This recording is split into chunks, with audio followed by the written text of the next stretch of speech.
It's Friday already. I mean, this is super exciting. And I know one of the first things I wanted to ask you was the last time you actually saw High Fidelity. The last time I saw it probably was when we were promoting it. I saw it probably I can't remember, but it was somewhere around when it came out. So, like, long time ago then. Screening Center. Yeah.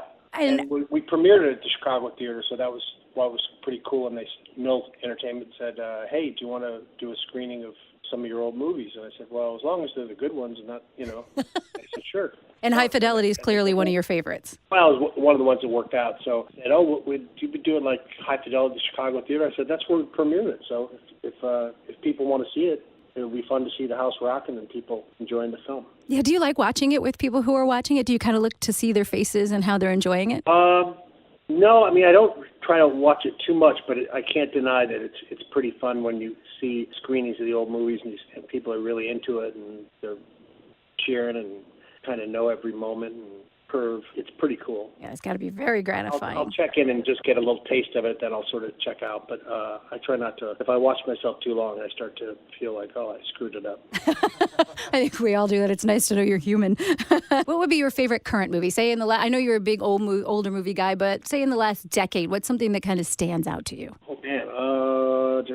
What genre? Anything. What's your favorite genre? Well, there's some really, really funny, like, Yakuza gangster movies that I think that have been made in like the last 20 years. These Japanese gangster movies.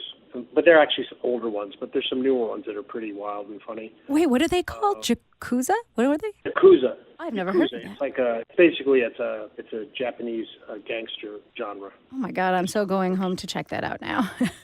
So you're flipping. They're really violent and absurd and crazy, but they're pretty striking. But anyway, I got into some of those. You have some newer ones there, and then there's like some Korean films that are super cool. Like I think The Thirst was really inventive. It was kind of a Korean horror movie comedy. I'm sorry, I didn't think those went together. That sounds amazing. It really is. I love discovering new things. So you're flipping through the channels, kind of at home. You're going around, and a John Cusack movie is on. Flip away or stay? Flip away. Every time? Well, first second or two maybe, but then I flip away. And what is on your DVR? What do you watch? Because you have a very unique, obviously, taste in movies and TV. Well, I went through and watched, because I was thinking about doing some stuff, in the TV sphere, so I sort of wanted to see what all these different networks and people were doing, so I watched a bunch of them. And some of them are really good. Obviously, Vince Gilligan is pretty much at the top of anybody's form these days with Breaking Bad and Better Call Saul. Mm-hmm. Really, really. Quality TV. Super observed, well observed, really funny, kind of tragic and inevitable at the same time. Really cool stuff. So we'll do our quickie with Cusack. I've just got 4 of those real quickly, and then we'll talk about Chicago Theater again because everybody's so excited about it. So the strangest thing a fan has ever given you? Let's see. Strangest thing a fan has ever given me. Well, a screwdriver. That's pretty weird. How did they give that to you?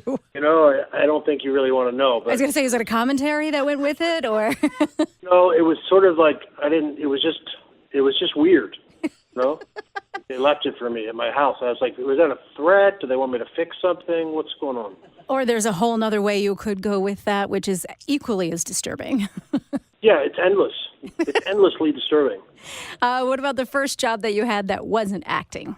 I was a paper boy at a hospital, which was really kind of ridiculous because people would have to fumble for change, and they were sick, and I'd say, like, it's only a quarter, just take the paper. So I didn't really hold a job too long because I didn't really want to make people search for change. Your hospital gown doesn't leave a lot of room to carry loose change, actually. Yeah, it just seemed real petty. It's like, they should be free. I didn't have that good capitalist work ethic. You're not the entrepreneur that you are now? No. And let's see, your mom's favorite John Cusack movie? I don't think she really pays attention, to be honest. She probably likes Grosse Pointe Blank a lot, I think. She has excellent taste. Your Cubs prediction for this year, being Cubs fans and Northsiders? 95 wins. Between 90 and 100 wins, for sure. And how are we feeling about the World Series? If we get into the tournament, I think we will, then anything's possible. Fantastic. The ivy is starting to grow. Soon we're going to have days and nights where you can go to games where it's not freezing.